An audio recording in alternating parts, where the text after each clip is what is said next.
I didn't respond. You didn't We're respond? No. Evening, everyone. We're live. There's three of us, the three amigos. Hello. There might be a fourth later.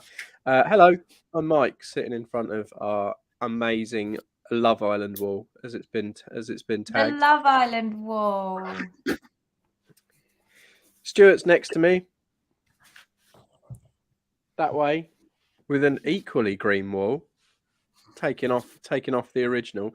Stuart is our partner in Maidenhead. Below me is Ellen from Ellen and Sanjay, who look after the Bracknell, Binfield and Warfield areas, as I'm sure you're all well aware. So welcome along this evening. Guys, I think we've got a lot to talk about. Everything's changing on a daily basis.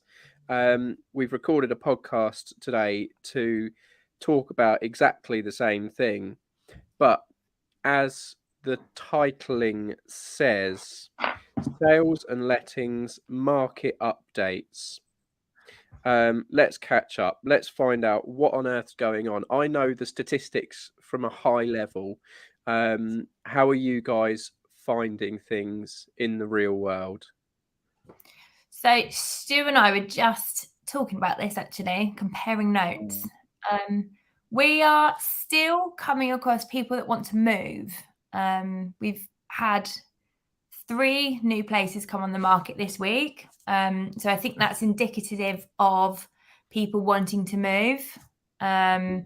There's a degree of caution there from buyers who are wondering, do I go now? Do I wait 2, 3, 4, 5, 6 months? So, I think people are learning to adjust. What about yourself, Stuart?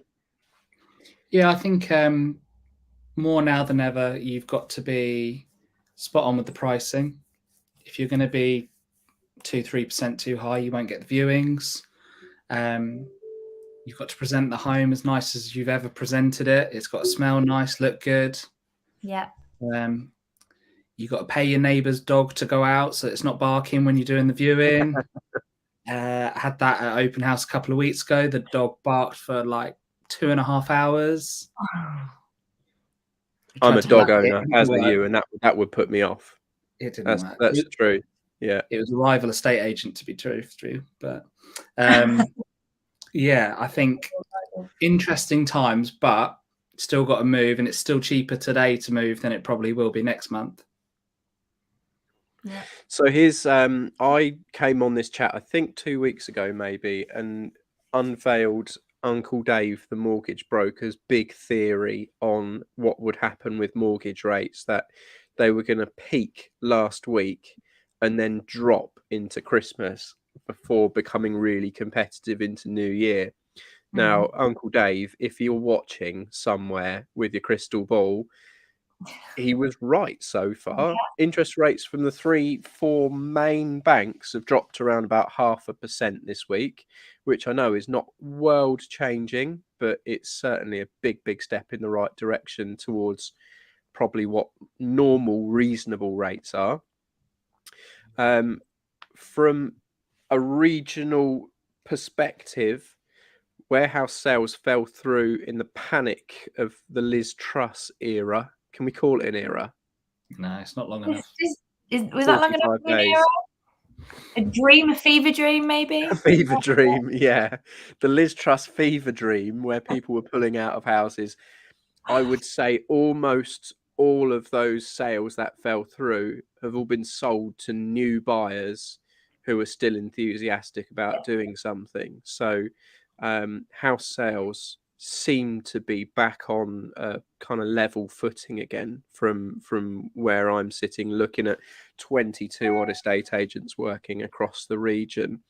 However, Matthew, who is our Wokingham partner, he's just left the office to leave me alone to host this chat, asked a very good question to pose, and for people who are watching as well to drop their opinions are in: what type of offers should sellers be accepting now we are 6 weeks from Christmas? Are we 6 weeks from Christmas? 8 weeks from Christmas. Sanjay already has his tree up, so of course he does. Corner. What sort of offers should they be accepting? I guess it depends on a few things, really. What's the seller's situation? What's their intentions? And who's the buyer? You know, and is it the right fit? Is it the right match for them to go with X offer? They might be lower than their asking price, albeit very strong. You know, I think it all depends. What about yourself, Stuart? Any patterns that people should be following? If you are selling and buying, say like the offer's not that great, but you can then make that offer relative to the one you want to buy.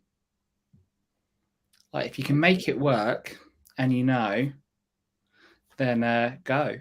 Yeah. We actually had a very similar conversation with one of our sellers who unfortunately lost their buyer about 6 weeks ago, and they just took a little break before sort of considering what to do.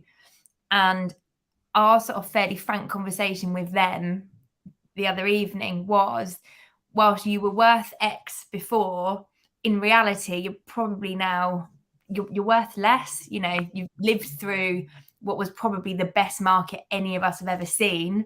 And if it was worth X, it would have sold for X over and over again already. You know, we would have had more offers.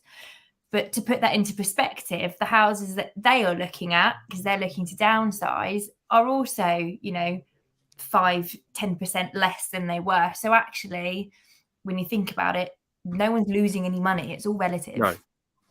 No, it's only the people who are either buying for the first time or selling a property entirely and they're doing it with cash rather than mortgage money, who are actually seeing a difference. Those moving within a market, if your house drops by £25,000, well, it's likely that the one that you're buying is also going to drop by a similar figure.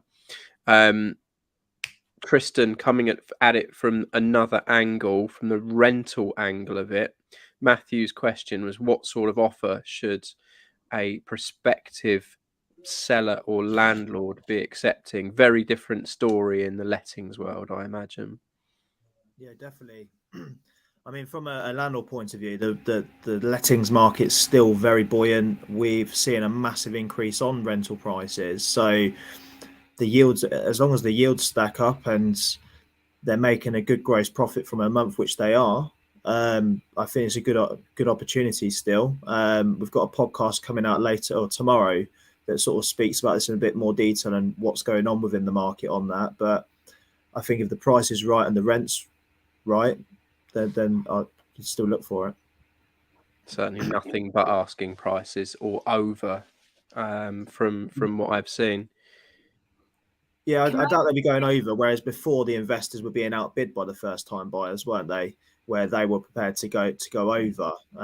So, I mean, from an investor point of view, if it's part of my property sourcing service that they're going by, I'll give them my advice on what I feel is a realistic figure if they're looking to buy it. But I wouldn't recommend going over personally. Stuart, Maidenhead's been absolutely bonkers ever since they announced the Elizabeth line. The Elizabeth line is almost complete. It's open. Where are we now? Where has the shine come off? Has everything calmed down, or is there still floods of people looking to move to Maidenhead from probably more central locations? COVID kind of killed the Elizabeth line a little bit because people initially were thinking, I'll commute 5 days a week, go to Maidenhead. Whereas actually now that they can commute twice a week, possibly, they're doing Maidenhead and then going plus 3 miles further out. So I'd say post-COVID, the centre of Maidenhead struggled a little bit, but then has boomed up. But then like the Cox Greens, the Hollyports, the First Platts, they've done better because people don't mind a 10-minute journey into the town, then get on Crossrail. But I've been selling Crossrail since 2013, so it's no surprise that it's here. I'm almost surprised that it is. Yeah. I think first day it opens, the next day they're on strike for a week. So it's not so yeah. What are you going to do? What are you going to do? So moving on, it's just got dark outside. The clocks go back on Saturday night, which gives us all of those of you that don't have young children, gives you an extra hour in bed. It will make absolutely no difference in my house. But what it does mean is that it will be dark from about 4:30 in the evenings as of next week. Ellen, how does that affect how you advise your sellers to work and to sell their houses when it's getting dark so early? Well, throughout the summer, we obviously had the advantage where we could chuck you out to Pizza Express for a couple of hours and, you know, take advantage of an evening slot to do viewings. Are you going to give them a bobble hat and make them go for a walk? We do have a little competition coming up on these, so just a bit of merch punching here.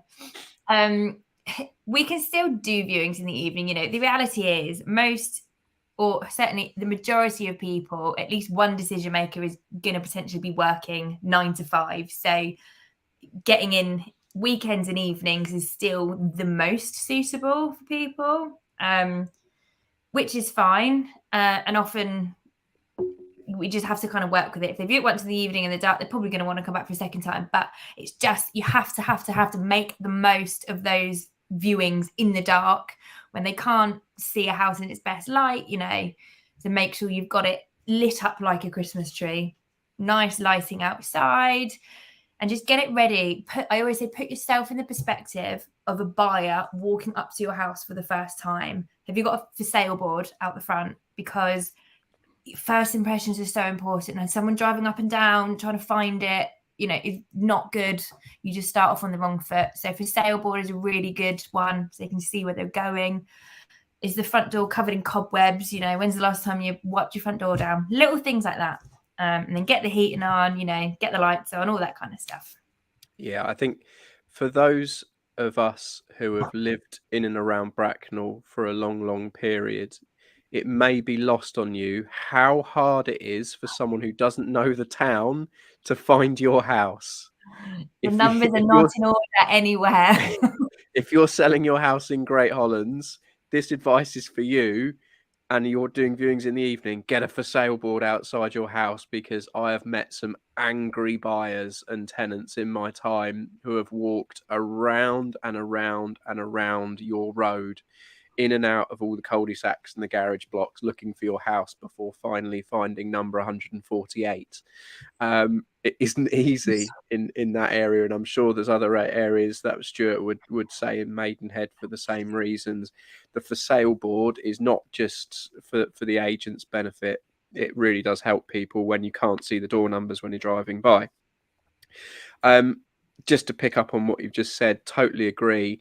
Increase the wattage on your light bulbs in your outside lights so people can see outside. Make sure all your lights work. Speaking from a landlord tenant perspective, Tristan, how many houses have you been in where half the spotlights don't work? Plenty. I've been in somewhere the bathroom light don't turn on. Just need to make sure they're all working, like you said, lit up. First impressions, especially when we're when we're in a market where there are fewer buyers coming round, you have to make the most of everything. And first impressions, I cannot stress enough, mean so much to people. Make it obvious for them. Don't give them any reason to question anything about the house. Flip that's on its head, Stuart. Charlotte's just popped in the message box, top tips for viewing a house to buy. So pop that on its head. If you're viewing houses this time of year, is there something specific you should be looking out for? Well, I think Ellen's already said it. No one really buys a house first time in darkness. So if you can, speak to your boss, get out during the day. I would, depends when the agent can do the viewing, but like check the area out before you're viewing the house. Because if it's going to get dark and you're just on that cusp of time, and if it's going to be sort of 4:15 next week and you're viewing, maybe start the viewing in the garden so you can see it in light before you go to, 4:30 and it's dark and you can't see it. I'd have all my questions ready before I go, because if there's other people viewing it, I'd want to know them before I leave. And just, although it's maybe a little bit easier for a buyer, have everything ready, make it easier for the agent to remember you, sort of style. Absolutely. What about from a tenant's point of view, Tristan? if you were advising a tenant on what to look for or how to view a property properly in the dark, because a tenant really only gets one chance to view. Very unlikely they're going to get the chance to second view a property later on in the weekend. Yeah, exactly what Stuart said. Have a look around the area beforehand to get to know it, and try and view it in the day. We've got an open house next week, and some people are saying they can't do until after 5 o'clock, which is obviously going to be dark. But I'll definitely do a drive-by of the area, especially if you know there's a lot of volume of people wanting to view the property. Make sure you got your documents ready. So if you do like the property on the appointment and ready to commit, give the offer and show all the documents to show that you're ready to go. Yeah, I totally agree with all of those things. And if you're viewing something after 5 next week, you're not going to be able to see the condition of the outside of the house. Things like what the state of the windows are in, the outside, the ground floor, where potentially you would normally see if there was any kind of dampness around the building. You're not going to see that if it's pitch black. So you're not a weirdo if you turn up with a torch. Yeah. You're not. Should be the new You are. tagline. You're not a weirdo with a It's torch. okay if you want to shine a torch in the garden or around the bottom of the property to see where the drains are. That's okay. I think it's perfectly acceptable Public to, service to, announcement. to Okay. be able to do that. Right, Public service announcement. In fact, I'll encourage everyone to bring a pink torch to viewings, and we'll know that you've listened, and we will prioritise you because you listen. So we've seen what buyers should do, how sellers should treat their properties. What about decorations? Is everyone decorating for Halloween, and how will that affect selling your house? Is your house worth more with a pumpkin outside? I don't think it's worth more with a pumpkin outside, but I feel really passionate about showing people that you still love your home and you'll decorate it for Christmas, but there's no harm in. I've seen some gorgeous autumn colour little wreaths on the door. You know, you don't need to alert everyone that you're open for trick-or-treaters, but you can do a little wreath. You can have some little, burnt orange throw cushions or some little pumpkin ornaments inside. You can do little things. And I just think it is really nice for a buyer to see that you still love living there. Makes it easy for them to imagine living there. Stuart, interior design. You've already said nice smells. Yeah. If I was to give you a £50 budget to make your house more attractive to a potential buyer, what would you put your £50 into? I'd probably spend it all on a White Company winter candle or something. He's even dropped a brand in there. Strong smell, looks good. Am I getting change from 50 Where's his quid at the discount White Company? You get nothing from that. But what I was going to say is, like, if you're getting photos done now and you want your pumpkin out, get your photos with your pumpkin out, but then also get a photo so you can change it a couple of weeks later so that you don't have to tidy up again. Yeah, absolutely right. Just throwing it out there, there's a house near me that April, May time, they still had their Christmas tree up in the living room. It's not one that I've had on the market, but you always see it through the window. And I had a couple of guests that come over and said exactly the same thing where they noticed it. So make sure you get rid of them after. Is it Sanjay's house? It's not, no. But it is a fair point. Once we're through Halloween, there will be a lot of people who put their Christmas trees up late November. So in about a month's time, there is nothing wrong with having Christmas decorations up when you are selling your house. But do bear in mind, we have a rule at Avocado Property that before you advertise your house, move out 10% of your stuff in order to make it look and present as well as it possibly can. Chucking a load of Christmas decorations generally goes against that rule. So just bear in mind, if your living room measures 10 foot by 11 foot, don't buy the world's biggest Christmas tree. Maybe just go medium sized this year. Size appropriate. Yeah. Size appropriate. Don't fill your room with Christmas decorations. Just make it look great. Make it look cool. Because as Ellen said, people buy homely. People buy a feeling as much as they buy the location and the floor plan. So if you make it feel warm and homely, it will still work. But don't buy. Maybe don't go for the Christmas grotto. Controversial. I don't know. Here's a man who loves a Christmas grotto, Neil Fenning. I can just imagine it coming in. Guys, we've talked about the lettings and the sales market. We've talked about the best way to advertise your house. Now the clocks are going back. We've said we've got less than 2 months to Christmas. If you are considering moving, what would you do? Would you advertise your house from November, or would you wait until the new year? It's always a question. No one ever seems to answer it. I'm going to put everyone on the spot. Stuart. So I would say if within a quarter of a mile of you, everything's sold or there's not much available, go now. But if you're on a block of flats and there's 5 on the market and 4 are for sale, maybe wait. Good judge. And you would do that little bit, 5 minutes worth of Rightmove research, or would you speak to your estate agents, or where would you get that information? If I was in Maidenhead, I'd definitely speak to me. Fair enough. But I'd have a look at. We're a Rightmove town here in Maidenhead. Definitely look at Rightmove first. Ellen, November or January? Where would your advice be? Bit of a double-edged sword, I guess, because there will be a lot of people, and I speak to a lot of people who say we're thinking of moving, we're going to wait to the new year. If you're thinking that, a lot of people are thinking that, and there's always an influx coming to market in January, whereas fewer people are going on the market in the lead up to Christmas.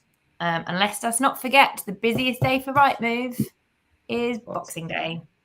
Everyone is stuffed to the brim, sat around, they've had a family argument, they want to find the next house. So Rightmove is the new scroll hole. So you'll get a lot of eyes on the house as well that time of year. I think so. Scroll hole. Scroll I've never hole. heard that.